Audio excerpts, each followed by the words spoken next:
So my last moisturizing your hair video got a lot of positive remarks and thank yous out there.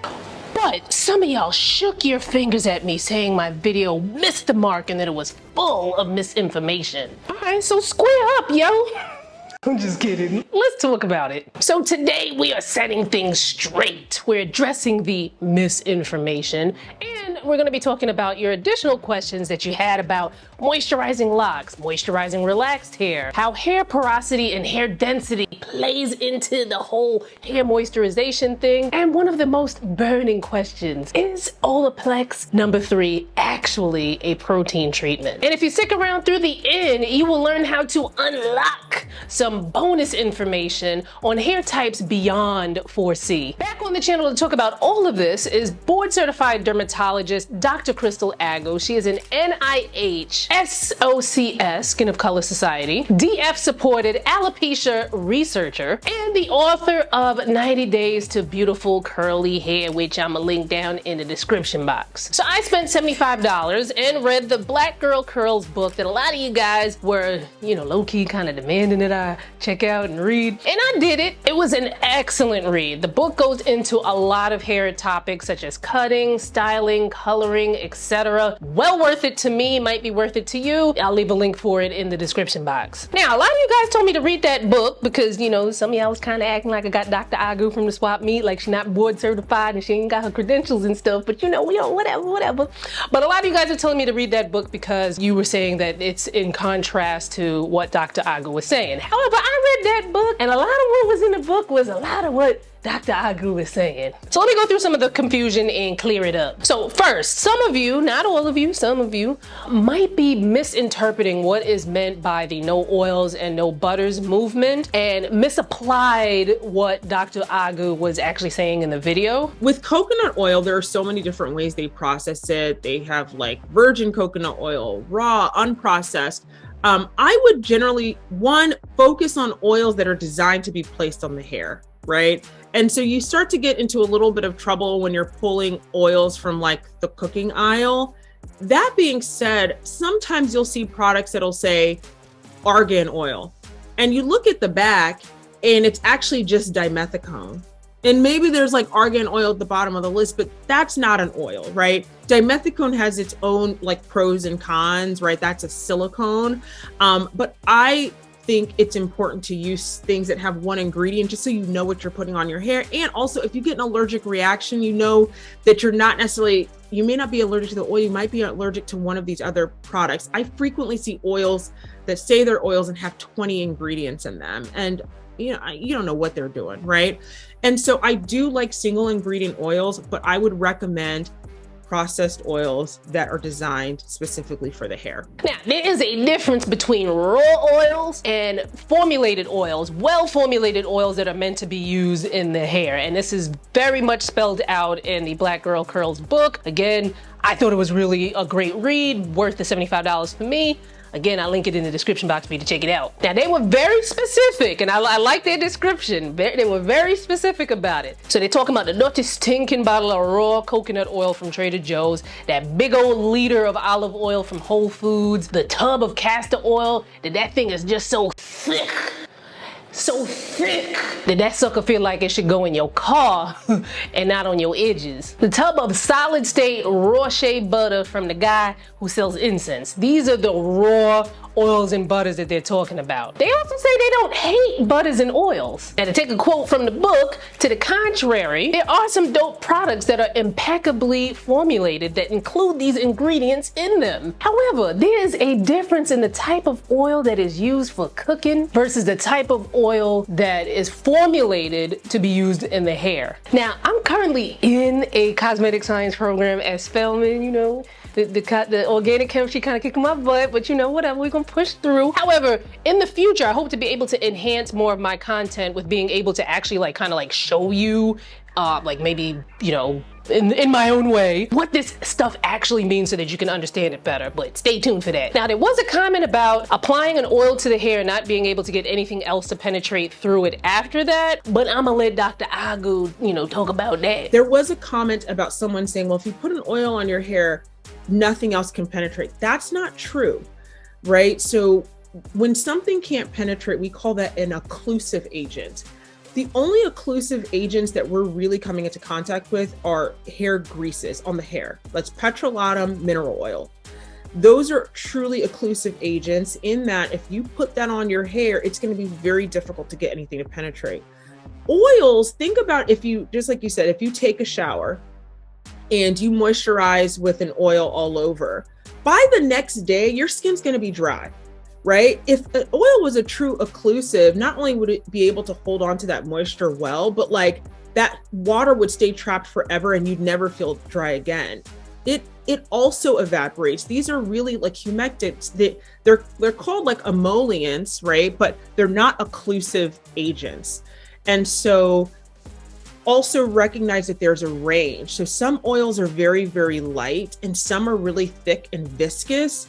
And I do prefer oils that are kind of like on the lighter side or right in the middle, so that you can repeat that process multiple times a week. But you're not going to put an oil and never be able to get water to penetrate again. That I think is just a misconception.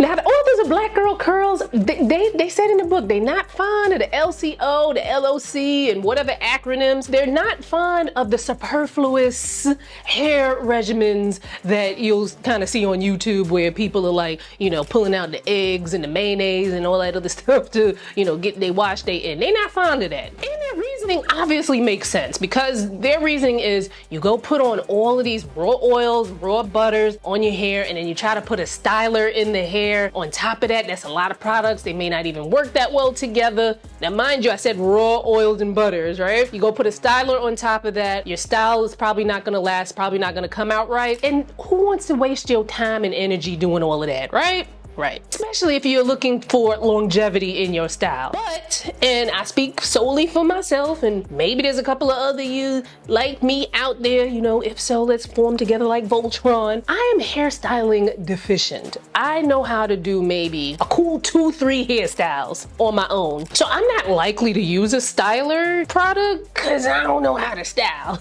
But your styler can do double duty as one of the components in the LOC, LCO. So you can have something that's hydrating your hair but also helps to keep your style, keep the hold of the style. They talk about a couple of the styles that they really like in their book, so make sure you check that out. Now let's get back into some more clarifications and questions from the last video. And one, is Olaplex No. 3 actually a protein treatment? Now, I talked about it as a protein treatment because, you know, that's what I got from Dr. Aguh's book, but let's let her give a little talk about that. So Olaplex No. 3, I have in my own personal beauty cabinet because I think it's great. And even though it's not technically a protein treatment, it's doing the same thing as a protein treatment in that it's supposed to increase the tensile strength of your hair strands. So Olaplex was initially designed to be used on people who were getting their hair colored or straightened, any kind of chemical treatment. And the reason why it was geared to that population is because whenever you do a chemical treatment, to permanently alter the hair strands, you have to break a disulfide bond, right? So in theory, if you don't have any disulfide bonds broken, you're not going to see a lot of benefit from it. And so Olaplex No. 3, they say that they're working by repairing disulfide bond breakage, and that's through their second ingredient in Olaplex No. 3. So the first is water, and the second is the bis-aminopropyl, et cetera, demaliate. And so that's how it works. Now, protein treatments work not by repairing disulfide bonds, but actually when these disulfide bonds break, it's easier for you to develop holes inside the innermost part of your hair shaft called the cortex. What protein treatments do is they contain very, very tiny molecules called hydrolyzed proteins that actually can just stuff a hole in the hair shaft. And when you stuff that hole, you also can decrease breakage. So it's two different mechanisms. You can imagine that in some ways, like maybe a protein treatment, you know, even if you don't have a chemical treatment on your hair, even if your hair is not colored or relaxed or anything like that, over time, we're going to develop holes in our hair shaft just through a process called weathering of the hair. And so protein treatment is going to work either way. Whereas again, Olaplex No. 3 is going to have a greater benefit in people who've had some sort of chemical treatment. The reason I really like Olaplex No. 3 though is for some of the ingredients that are a little further down on the list. So they have tetrasodium EDTA, they have citric acid, they have ascorbic acid. What these acids will do is, one, they leave a positive charge on your hair shaft, which is actually ultimately going to make your hair feel softer. But one little known fact is that if you are in an area where you take showers or wash your hair with hard water, or maybe you've used a no-lye relaxer and so you have extra mineral deposition on your hair shaft, these actually can serve as like chelating agents that will pull those minerals from your hair. So like if you, I'm going through this because I'm looking for a house. There are a ton of houses that use well water, and well water can be very nutritious, but it has like extra minerals, and those minerals can actually make your hair a little bit more brittle and prone to breakage. So something like Olaplex No. 3, because of some of its other ingredients, will also help prevent some of the breakage and damage due to those mineral deposits. Now, will Dr. Aguh's suggestions that she talked about in the last video make seborrheic dermatitis, aka dandruff, worse? So somebody left this comment. First off, love your content. Thank you very much. This is from my personal experience, and I have what is considered type 4 hair. I used to follow the advice Dr. Aguh gives in this video, and I developed seborrheic dermatitis and experienced breakage. It wasn't until I simplified my routine did I stop having breakage and the seborrheic dermatitis went dormant. Speaking specifically about type 4 hair, I think that there's this idea that if our hair doesn't feel like it has product in it, that it's not moisturized, where that's not true. I don't think that people know what moisturized hair versus dry hair feels and looks like. Also adding, for my seborrheic dermatitis and others that might be curious, I did go to a board certified dermatologist where she prescribed me Keralite shampoo and told me to stay away from olive oil. I now just use T-Sal and I'm staying away from olive oil. So let's have Dr. Aguh chime in on this one. Oh, Keralite shampoo is so bad for black hair. So it's really tough. Like most anti-dandruff shampoos, they're effective for dandruff. They're horrible for black hair. They have salicylic acid. They're really drying and break. And so and I talk to dermatologists about this a lot. So just to back up, seborrheic dermatitis is an inflammatory reaction to yeast that grows on the scalp, okay? All of us have this yeast on the scalp, but not all of us develop an inflammatory reaction to it. And so when you see someone with dandruff, you can do one of two things. You can treat the yeast or you can treat the inflammatory reaction. Both are equally effective. Eliminating yeast, and getting your yeast levels low does not eliminate you necessarily ever having the dermatitis, because we know from studies that even if you have low levels of yeast, you might have seborrheic dermatitis, and someone may have very high levels of yeast and have no reaction at all, okay? The thing that can be very difficult about flaking on the scalp, common things being common, as a dermatologist, we're gonna call that seborrheic dermatitis, but that can also be a manifestation of an allergic reaction. So if you notice, every time I shampoo, my scalp just starts getting really flaky and really itchy. And then the further away you get from a shampoo, it actually gets better. That may actually be an allergic reaction to either your shampoo or your hair products. Because a lot of these shampoos actually have ingredients, including preservatives, that are incredibly common causes of an allergic reaction. And so treating it with like a steroid oil or any kind of steroid preparation will treat an allergic reaction. It'll also treat dandruff. And so a lot of times it requires some investigative work to really understand which is is the underlying cause. Dandruff gets worse the further away you get from a shampoo. An allergic reaction gets better the further away you get from a shampoo. Okay, so that can be one tricky thing.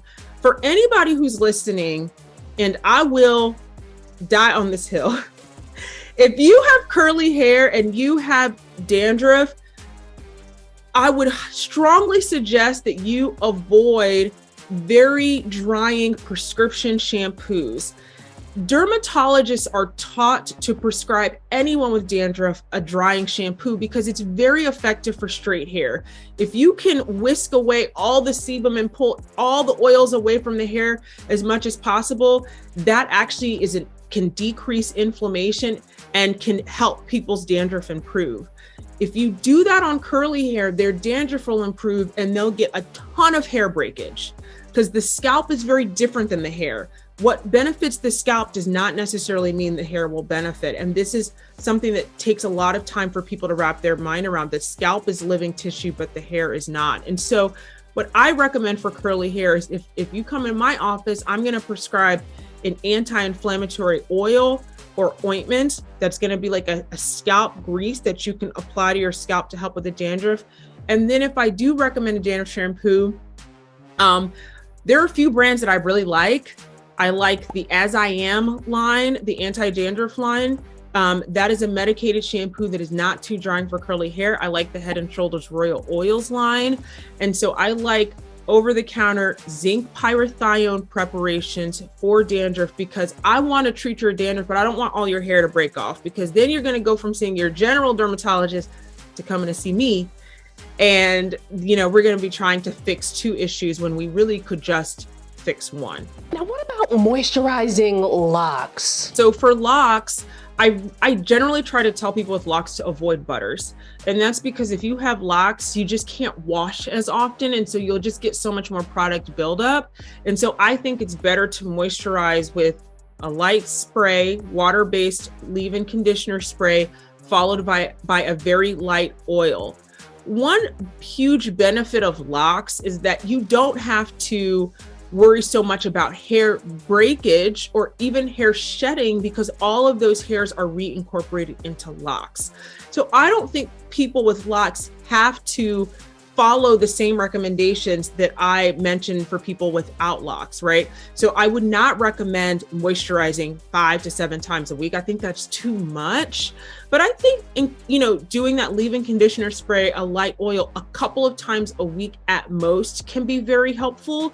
You can also do kind of like that greenhouse effect that I suggest, where I tell people to use like a glycerin-based leave-in conditioner spray, like those old school Jerry curl juices, and spray that all over the hair and then wrap the hair with the scarf overnight.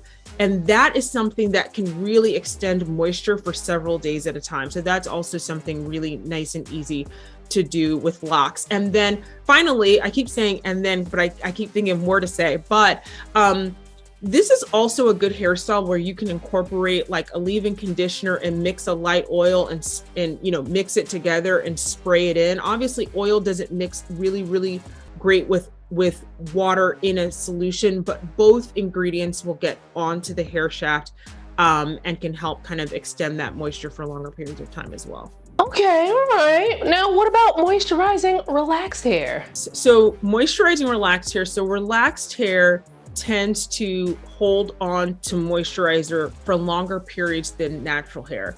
So we were both alive in the 90s. Some of the people watching were not. But in the 90s, it was very commonplace for people to go to their stylist every 2 weeks. So 2 weeks became this really commonly accepted wash frequency.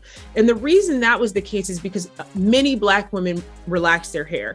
And that's because when you have relaxed hair, you can, in theory, stretch out a wash every 2 weeks, right? If you're going to your stylist every 2 weeks and they have these phenomenal shampoos, which many stylists do, they have better shampoos than we have access to.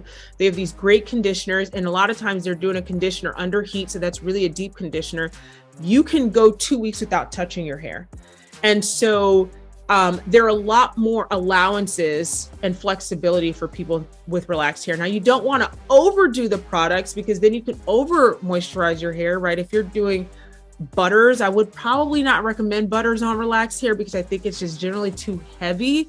So I would tell people, if you're doing an LOC, stay with lotions and creams as your C, right? And for your oils, stay on the lighter side, olive oil, grapeseed oil. I wouldn't do a castor oil unless you have really thick hair strands and you just personally feel like castor oil works well for you. So in my book, I will couple fine hair and relaxed hair and give kind of a lot of the same tips compared to kind of natural thick hair. What about moisturizing while your hair is in a protective style? Moisturizing the hair while you're in a protective style is really key. It's critical.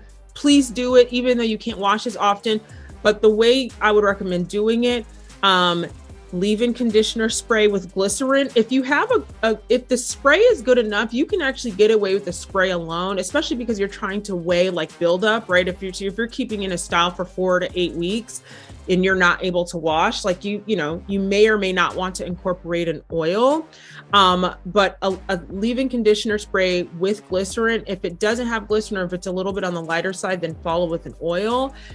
For this reason, because I really like people to moisturize while they're in a protective style, I do like box braids better than a lot of other different types of protective styles, only because when your hair is individually braided, it gives you the opportunity to actually moisturize the ends of your hair.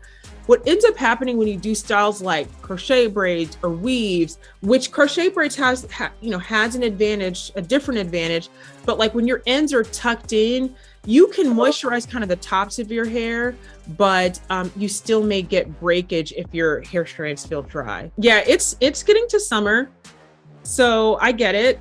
If you're gonna do protective styles, if you have your edges intact, do box braids.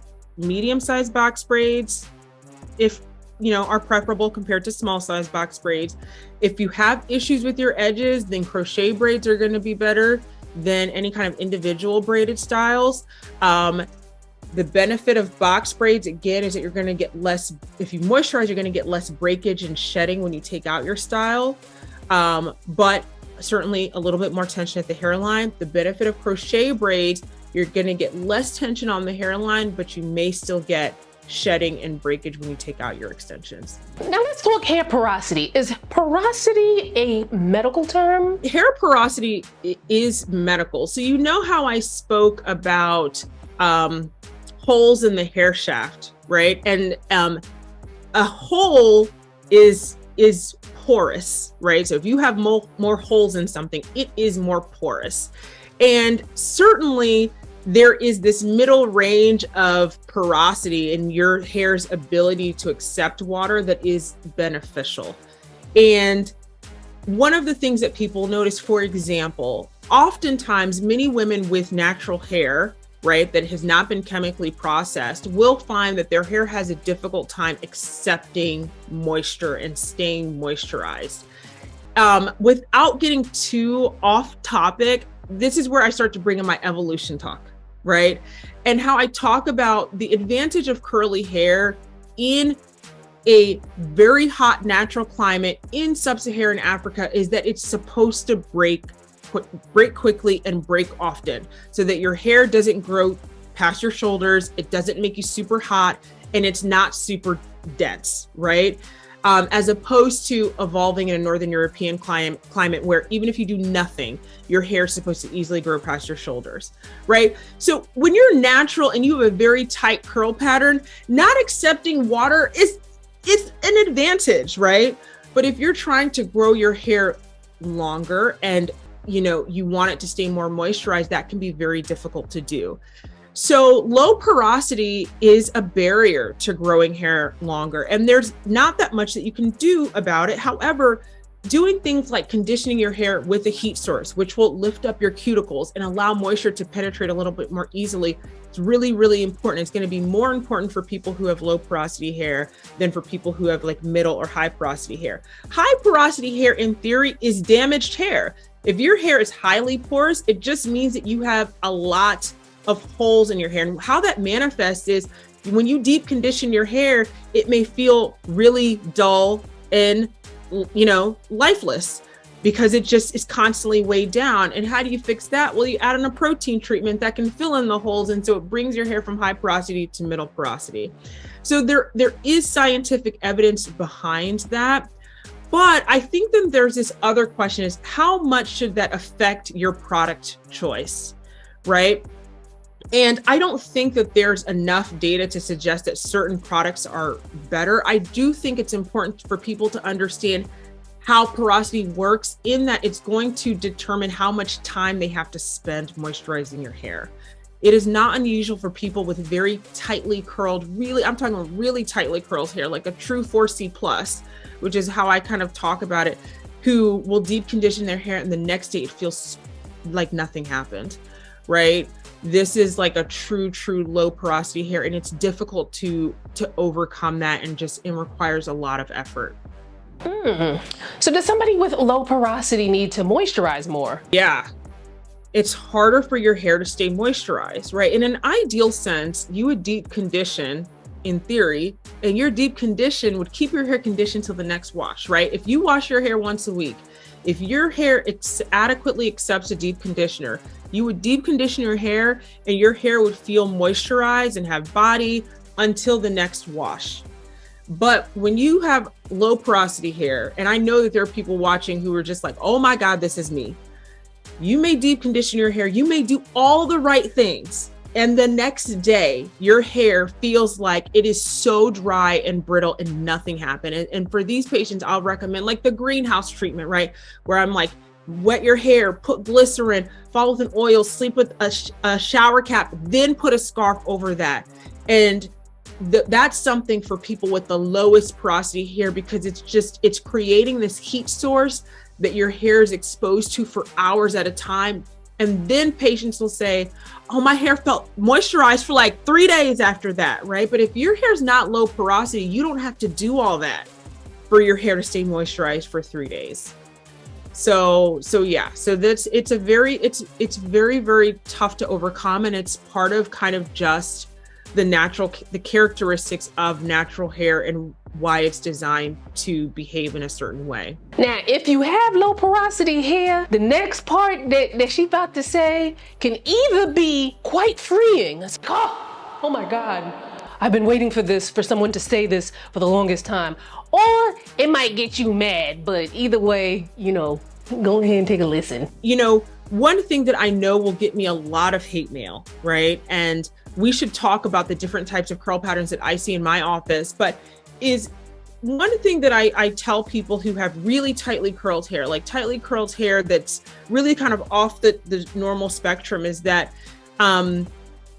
if you have very, very tightly curled hair, your hair is truly going to thrive if it's natural at a short length.